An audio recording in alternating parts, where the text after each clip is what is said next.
자식에게 결혼 선물로 5억짜리 아파트를 사준 부모가 있습니다. 빚내서 노후 자금 털어서 평생 모은 돈으로 말이죠. 그런데 그 자식이 1년 뒤 연락을 끊었습니다. 왜 그랬을까요? 돈이 부족해서? 아닙니다. 집이 마음에 안 들어서? 그것도 아닙니다. 문제는 돈이 아니었습니다. 서울 강남에 사는 62살 김영희 씨는 자식에게 5억 아파트를 사줬지만 지금 원망받고 있습니다. 그리고 경기도 수원에 사는 64살 박순자 씨는 자식 결혼할 때 단 한 푼도 못 줬지만 지금도 존경받고 있습니다. 자식을 사랑하는 마음은 같지만 왜 결과는 정반대가 됐을까요? 혹시 여러분도 자식에게 이런 말 하신 적이 있으신가요? 돈이 하늘에서 그냥 떨어지는 줄 알아? 이 정도 해줬으면 내가 알아서 해야지. 다 너 잘 되라고 하는 말이야. 무심코 던진 말 한마디가 5억보다 큰 상처가 될 수도 있습니다. 지금부터 그 이유를 말씀드리겠습니다. 구독과 좋아요를 눌러주시면 복 받으실 거예요. 여러분, 부모가 자식에게 집을 사주면 그건 사랑의 증거일까요? 김영희 씨는 그렇게 믿었습니다. 그녀는 62이고 서울 강남에 삽니다. 평생 식당 일을 했습니다. 새벽 5시에 일어나서 밤 10시에 집에 들어오는 삶을 40년 살았습니다. 아들 하나, 딸 하나를 키웠습니다. 둘 다 대학 보냈고 둘 다 결혼했습니다. 큰아들이 결혼할 때였습니다. 김영희 씨는 결심했습니다. 아들한테 집은 사줘야지. 평생 모은 돈 3억에 대출 2억을 더해서 강남 근처 5억짜리 아파트를 사줬습니다. 등기는 아들 명의로 계약서에 도장을 찍는 날 김영희 씨는 아들에게 말했습니다. 이게 그냥 생긴 줄 알아? 엄마가 이 돈 모으느라 얼마나 고생했는데? 아들은 고개를 숙였습니다. 고마워요, 엄마. 김영희 씨는 뿌듯했습니다. 이제 아들 걱정은 덜었네. 박순자 씨도 비슷한 시기에 딸을 결혼시켰습니다. 64, 경기도 수원에 삽니다. 남편과 함께 작은 슈퍼를 운영했습니다. 딸 하나를 키웠습니다. 대학은 장학금으로 보냈고 아르바이트 하면서 학비를 벌었습니다. 딸이 결혼을 앞두고 조심스럽게 물었습니다.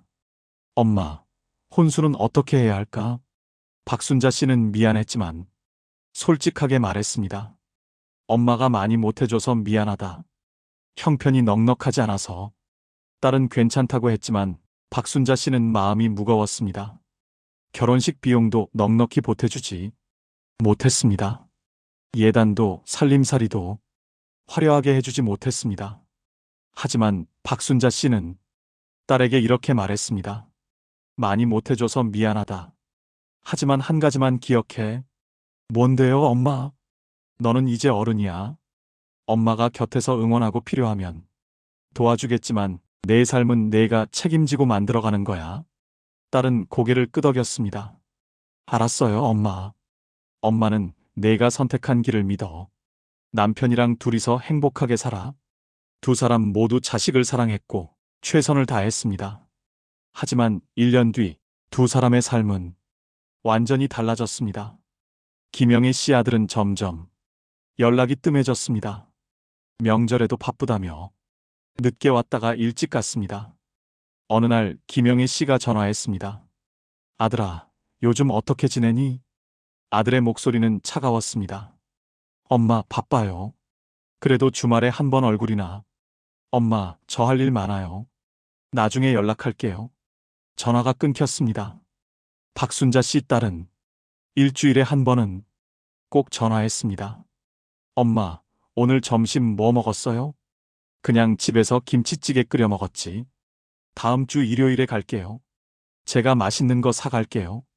아이고, 괜찮아. 그냥 와도 돼. 엄마, 팥죽 좋아하시잖아요.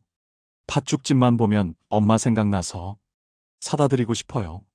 박순자 씨는 전화를 끊고 웃었습니다. 심리학자 에리히 프롬은 이렇게 말했습니다. 사랑은 주는 행위가 아니라 상대를 성장하게 만드는 책임이다. 김영희 씨는 5억을 줬습니다. 박순자 씨는 넉넉한 혼수도 못 해줬습니다. 하지만 누가 진짜 사랑을 준 걸까요? 그 답은 두 사람이 이야기 속에 있습니다. 김영희 씨 이야기를 좀 더 자세히 들어보겠습니다. 아들에게 5억짜리 아파트를 사준 후 김영희 씨는 정말 기뻤습니다. 이제 아들 걱정은 덜었네. 하지만 그 후로 김영희 씨는 가끔씩 아들에게 기대를 내비쳤습니다. 명절에 아들네 집에 갔을 때였습니다. 이 집 보기 좋네. 우리 덕분에 이렇게 사는 거잖아. 며느리 앞에서도 그랬습니다. 우리 아들 결혼시키면서 집까지 사줬어요. 요즘 시대에 이런 시어머니 없을걸요? 며느리는 어색하게 웃었습니다. 아들은 아무 말도 하지 않았습니다. 어느 날 김영희 씨가 허리가 아파서 병원에 갔습니다. 아들에게 전화했습니다. 아들아, 엄마 허리가 아파서 병원 갔어. 혼자 가기 힘드네. 엄마, 저 오늘 회의 있어서. 회의? 엄마가 아픈데 회의가 중요해? 내가 너한테 해준 게 얼만데? 전화 너머로 아들이 한숨 쉬는 소리가 들렸습니다. 알았어요. 갈게요. 아들은 왔지만 표정이 굳어 있었습니다. 여러분은 이런 말들이 어떻게 들리시나요? 사랑의 표현일까요? 아니면 빚을 갚으라는 독촉일까요? 그것도 아니면 그냥 단순한 생색일까요? 심리학자들은 이런 현상을 조건부 사랑이라고 부릅니다. 내가 이만큼 해줬으니 너도 이만큼 해야 한다. 이건 사랑이 아니라 거래입니다. 김영희 씨 아들은 점점 집에 가는 게 부담스러워졌습니다. 엄마를 볼 때마다 빚진 사람이 된 기분이었습니다. 5억짜리 빚, 돈으로 갚을 수도 없는 빚, 평생 안고 가야 하는 빚. 아들은 며느리에게 말했습니다. 명절 때 우리 집 안 가면 안 될까? 왜? 어머니가 뭐라고 하셨어? 그게 아니라 가기가 부담스러워. 엄마 얼굴 보면 자꾸 미안하고. 며느리도 알고 있었습니다. 시어머니가 얼마나 자주 집 이야기를 하는지. 우리는 우리끼리 조용히 살면 안 될까? 아들이 말했습니다. 그렇게 아들은 엄마로부터 멀어지기 시작했습니다. 전화도 점점 뜸해졌고 방문도 줄었습니다. 김영희 씨는 서운했습니다. 내가 그렇게 해줬는데 왜 이러는 거야? 하지만 아들 입장은 달랐습니다. 사랑이 아니라 빚이었습니다.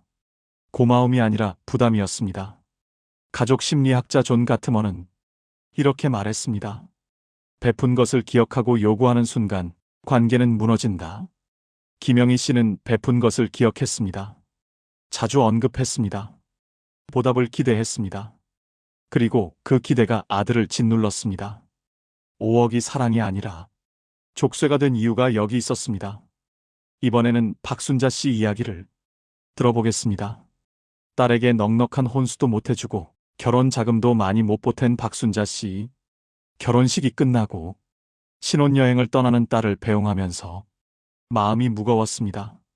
다른 집은 이것저것 많이 해주던데 우리 딸한테는 미안한 마음뿐이었습니다. 하지만 박순자 씨는 그 미안함을 계속 입에 담지 않았습니다. 주말에 딸이 왔습니다. 박순자 씨는 간단하게 밥상을 차렸습니다. 된장찌개, 김치, 계란말이. 딸은 맛있게 먹었습니다. 밥을 먹고 나서 딸이 말했습니다. 엄마, 혹시 필요한 거 없어요? 제가 사드릴게요. 박순자 씨는 웃으며 대답했습니다. 괜찮아. 엄마는 다 있어. 너나 잘 살아.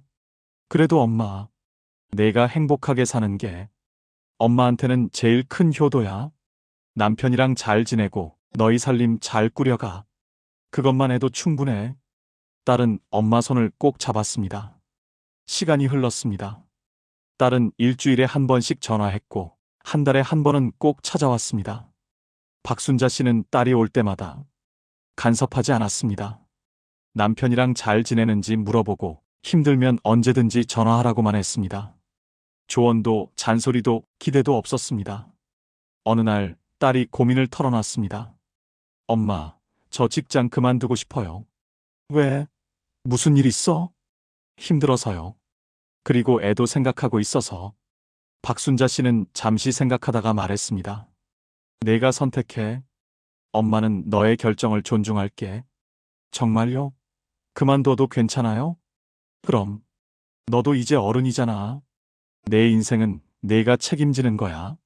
엄마는 응원할게. 딸의 눈에 눈물이 맺혔습니다. 박순자 씨는 딸이 무슨 선택을 하든 한 번도 탓하지 않았습니다. 직장을 그만뒀을 때도, 다시 일을 시작했을 때도, 아이를 낳았을 때도 그저 묵묵히 지켜봤습니다. 심리학자 칼 로저스는 이렇게 말했습니다. 무조건적 긍정은 사람을 성장하게 만든다. 박순자 씨는 딸에게 물질을 주지 못했지만 무조건적 긍정을 주었습니다. 내가 어떤 선택을 하든 엄마는 너를 믿는다는 태도, 그게 딸의 마음을 편하게 했습니다. 딸은 엄마 곁으로 자주 왔습니다. 부담 없이, 편하게, 미안함 없이. 박순자 씨는 딸이 올 때마다 행복했습니다. 내가 해준 건 없는데 딸이 이렇게 자주 와주는 게 신기했습니다. 하지만 사실 박순자 씨는 많은 것을 해줬습니다. 돈이 아니라 자유를, 간섭이 아니라 존중을, 기대가 아니라 믿음을, 그것들이 딸의 마음을 엄마 곁으로 이끌었습니다. 김영희 씨는 5억을 주고 아들에게 빚을 지웠고, 박순자 씨는 아무것도 못 주고 딸에게 자유를 주었습니다. 차이는 돈의 액수가 아니었습니다. 관계를 대하는 태도였습니다. 위에서 내려주는 사랑과 옆에서 지켜보는 사랑. 그 차이가 10년 후를 완전히 다르게 만들었습니다. 5년이 지났습니다. 김영희 씨와 박순자 씨, 두 사람의 삶은 더욱 선명하게 갈렸습니다. 김영희 씨는 아들과의 연락이 한 달에 한 번으로 줄었습니다. 명절에도 아들은 바쁘다며 잠깐 들렀다 갔습니다. 어느 날 김영희 씨가 아들에게 전화했습니다. 아들아, 엄마 생일인데 저녁 같이 먹을 수 있니? 엄마, 죄송한데 그날 약속이 있어서. 약속? 엄마 생일보다 약속이 중요해? 내가 너한테. 말을 끝맺기도 전에 아들이 끼어들었습니다. 엄마, 그 얘기 또 하시려고요?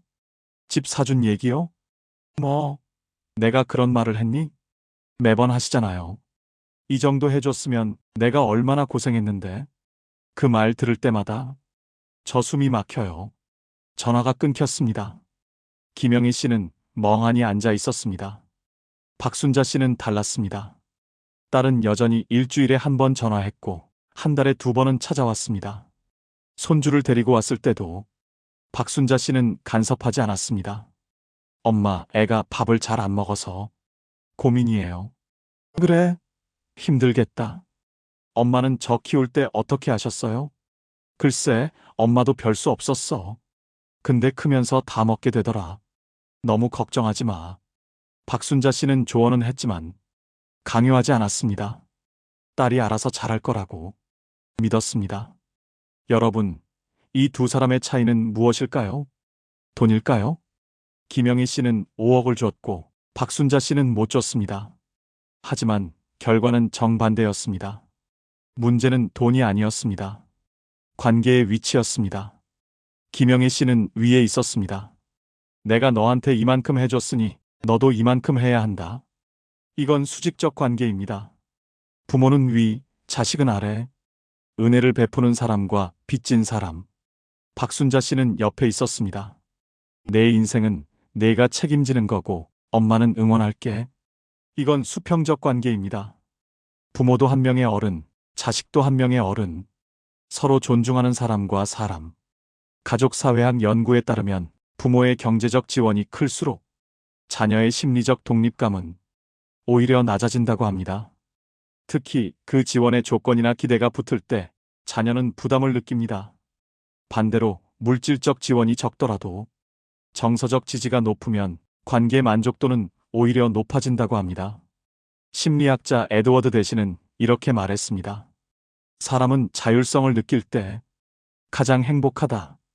통제받을 때는 관계에서 멀어진다. 김영희 씨는 아들을 통제했습니다. 돈과 기대 그리고 은혜로. 아들은 숨이 막혔습니다.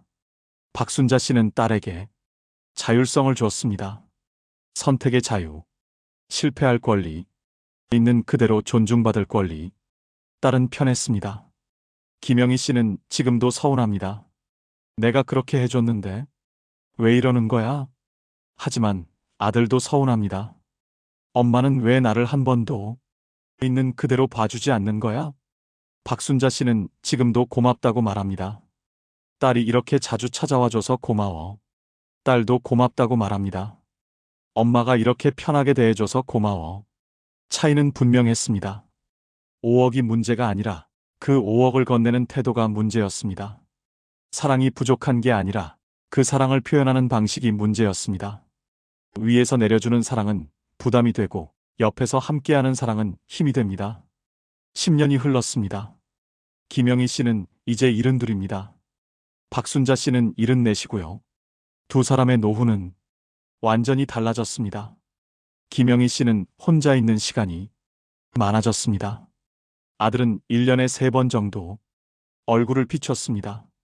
명절, 부모님 생신, 그리고 급한 일이 있을 때 손주는 김영희 씨를 어려워했습니다. 할머니 집은 가기 싫어요. 손주가 아들에게 말했습니다. 왜? 할머니가 자꾸 뭐라고 해요? 아빠한테 집 사준 얘기 계속하시고. 아들은 한숨을 쉬었습니다. 어느 날 김영희 씨가 몸이 아파서 병원에 입원했습니다. 아들에게 연락했습니다. 아들아, 엄마 입원했어. 올 수 있니? 엄마, 무슨 일이세요? 심각한 거예요? 검사 좀 받아야 한대. 혼자 있으니까 무섭네. 알았어요. 주말에 갈게요. 아들은 주말에 잠깐 들렀다 갔습니다. 1시간. 그게 전부였습니다. 김영희 씨는 침대에 누워서 생각했습니다. 내가 뭘 잘못한 걸까? 그렇게 해줬는데 왜 이럴까? 박순자 씨는 달랐습니다. 딸은 여전히 자주 연락했습니다.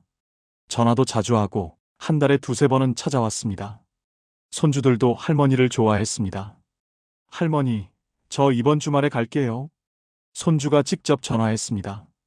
박순자 씨가 무릎이 아파서 병원에 갔을 때였습니다. 딸에게 말했습니다.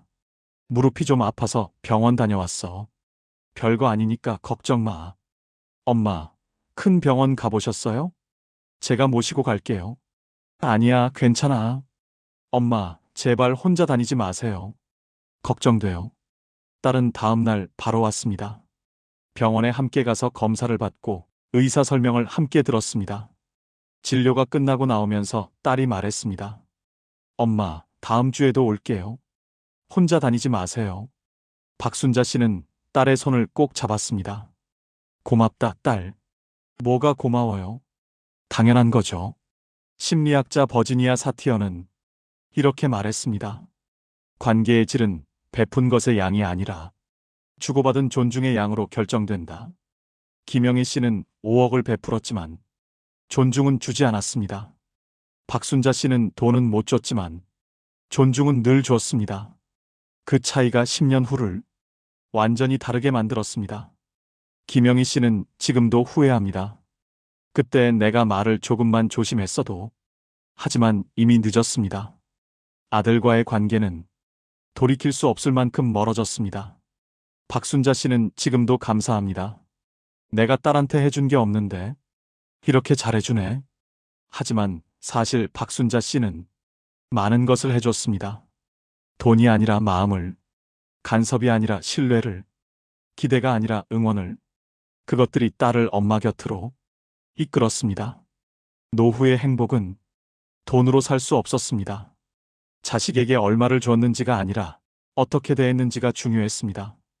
김영희 씨는 5억을 주고 외로운 노후를 샀고 박순자 씨는 아무것도 못 줬지만 따뜻한 노후를 샀습니다. 여러분께 묻고 싶습니다. 지금 여러분은 자식에게 어떤 부모로 기억되고 싶으신가요? 돈을 많이 준 부모? 아니면 마음이 편한 부모? 김영희 씨는 돈을 줬습니다. 5억이라는 큰 돈을. 하지만 아들에게 남은 건 부담과 빚이었습니다. 아들은 지금도 엄마를 떠올리면 숨이 막힌다고 합니다. 박순자 씨는 돈을 못 줬습니다. 하지만 딸에게 남은 건 자유와 신뢰였습니다. 딸은 지금도 엄마를 떠올리면 마음이 편하다고 합니다. 혹시 여러분도 자식에게 이런 말하고 계신가요? 이게 그냥 생긴 줄 알아? 내가 너한테 얼마나 해줬는데. 이 정도면 내가 알아서 해야지. 그 말 한마디가 자식을 멀어지게 만들 수 있습니다. 베푼 것을 기억하고 요구하는 순간 사랑은 거래가 됩니다. 가족사회학자 머레이 포에는 이렇게 말했습니다. 건강한 가족은 서로를 소유하지 않는다. 독립된 개인으로 존중한다. 김영희 씨는 아들을 소유하려 했습니다. 내가 집 사줬으니 너는 나한테 효도해야 해. 이건 거래였습니다. 박순자 씨는 딸을 존중했습니다. 내 인생은 내가 책임지는 거야. 엄마는 응원만 할게. 이건 사랑이었습니다. 여러분, 아직 늦지 않았습니다. 오늘부터 바꾸세요. 자식에게 해준 것을 입에 담지 마세요. 베푼 것을 기억하지 마세요. 대신 이렇게 말해보세요. 너는 잘하고 있어. 내가 선택한 길을. 엄마는 믿어. 힘들면 언제든지 연락해. 엄마는 여기 있을게. 이 말들이 5억보다 더 큰 유산이 됩니다. 작가 도로시 론올테는 이렇게 썼습니다. 아이들은 비난 속에서 자라면 비난하는 법을 배운다. 아이들은 인정 속에서 자라면 자신을 좋아하는 법을 배운다. 자식도 마찬가지입니다.